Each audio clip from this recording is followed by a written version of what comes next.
নমস্কাৰ বন্ধুসকল আজি ৰাতিপুৱাই ফ্ৰেছ হৈ মই ওলাই গ'লো পথাৰত অকণমান শাক পাচলি বিচাৰি আৰু আহি প্ৰথমতে কাটিবলৈ লাগি গ'লো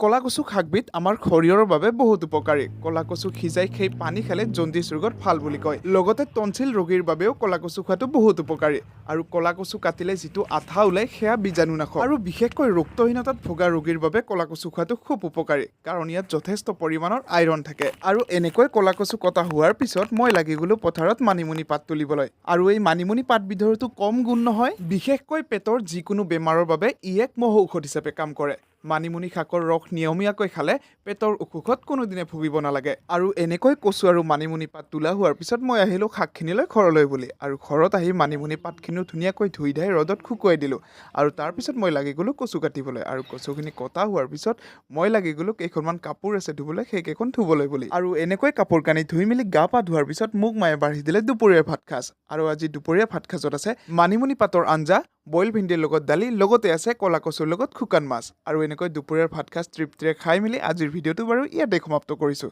যদি চাই ভাল লাগিছে লাইক কমেণ্ট শ্বেয়াৰ এণ্ড ছাবস্ক্ৰাইবখিনি কৰি থৈ দিব আৰু যদি ইনষ্টাগ্ৰামত চাই আছে ফ'ল' কৰিবলৈ নাপাহৰিব বাই বাই